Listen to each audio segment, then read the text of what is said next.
मैं एक news clipping आप लोगों को दिखाना चाहती हूँ। जब से मणिपुर का वीडियो वायरल हुआ है, उसके बाद मुझे लगता है कि ना हम बहनें और जो हमारे पुरुष साथी हैं किसी भी तरह सहज हुए होंगे।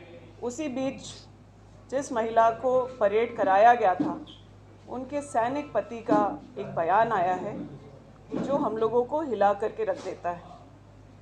कारगिल के फ्रंट पे जिसने देश को बचाने का काम किया, आज भारी मन से इस बात को कह रहा है कि मैं अपनी पत्नी को नहीं बचा पाया। वीडियो वायरल हुआ, उसके बाद पूरे देश में कैसी स्थिति है और कैसा महसूस हम सब कर रहे हैं वो तो सामने है, लेकिन एक सैनिक कितना असहाय महसूस कर रहा है अपनी पत्नी को लेकर के, वो आप लोगों के बीच है। करीब 80 दिनों से मणिपुर जल रहा है, गृह युद्ध की स्थिति है, लेकिन वहाँ 3 दिन अमित शाह जी होकर के आए। वहाँ पर दबाव जब पड़ा तो मीडिया और सोशल मीडिया खास करके जो प्रतिबंधित है वो कुछ वहाँ जाने की शुरुआत किए और सिर्फ एक वीडियो आया है जिससे पूरा देश हिल गया है। हम कोई भी आज इस बात को लेकर के सहज नहीं हो पा रहे हैं। ये सिर्फ शुरुआत है। इस बात को मैं नहीं कह रही हूँ, उस राज्य के मुख्यमंत्री ने इस बात को माना है कि हज़ारों ऐसी घटनाएं मणिपुर में हुई और उन लोगों ने कुछ नहीं किया।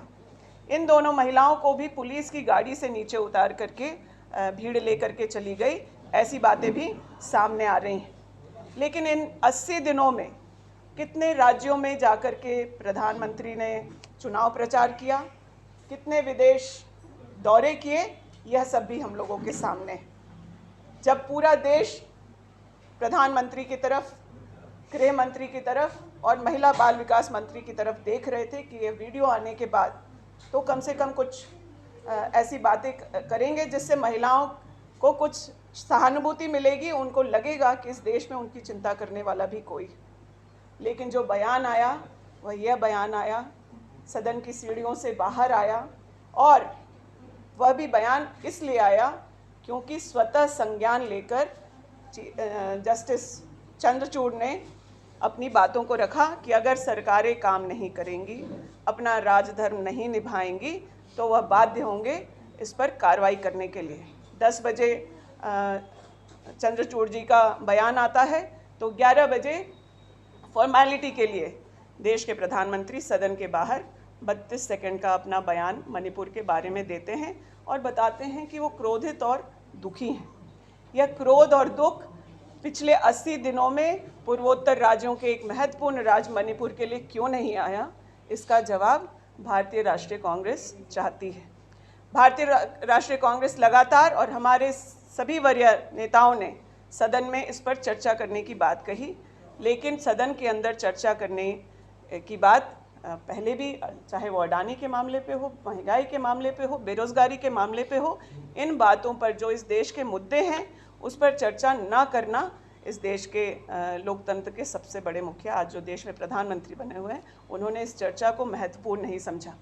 कांग्रेस की पूर्व राष्ट्रीय अध्यक्ष सोनिया गांधी जी ने खुद इस बात का निवेदन किया प्रधानमंत्री से कि हम लोग इस पर चर्चा करना चाहते हैं, लेकिन इन्होंने चुप रहना बेहतर समझा और बहस से क्यों भगोड़ों की तरह ये लगातार भागते रहे हैं, ये हम आज देश की सारी महिलाएं जानना चाहते हैं। राज्यों को जोड़ा, राजस्थान को जोड़ा, छत्तीसगढ़ को जोड़ा। अच्छा लगता कि अगर आप यह गंभीरता दिखाते हुए देश में सबसे ज़्यादा जहां महिलाओं और बच्चों के खिलाफ अत्याचार है, मध्य प्रदेश हो, आसाम हो, अन्य जो भी राज्य हैं, उनकी भी बात की होती।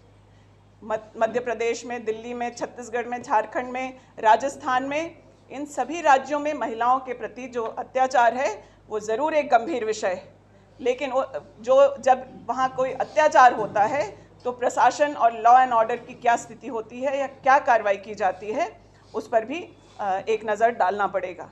लेकिन इन राज्यों को जोड़ना मणिपुर के विषय में मुझे लगता है कि ये बहुत ही शर्मनाक है और लानत है ऐसे प्रधानमंत्री पर कि जब आप इतने गंभीर, जो जिम्मेदारी आपकी है, जो जवाबदेही आपकी है, मणिपुर अगर 80 दिनों से जल रहा है तो उसके लिए कौन जवाबदेह है? आप कहते हैं कि वो इंटरनेशनल इशू है, इसलिए भी यह बात और गंभीर हो जाती है कि आप लोग इसके बारे में सदन में चर्चा करें। बॉर्डर पर वो राज्य हैं, वहाँ आसपास कई तरह की परेशानियां हैं। पूर्वोत्तर राज्यों को कांग्रेस ने अपने कार्यकाल में इस तरीके से स्पेशल स्टेटस की तरह उसको संभाला और इस तरीके से किया था।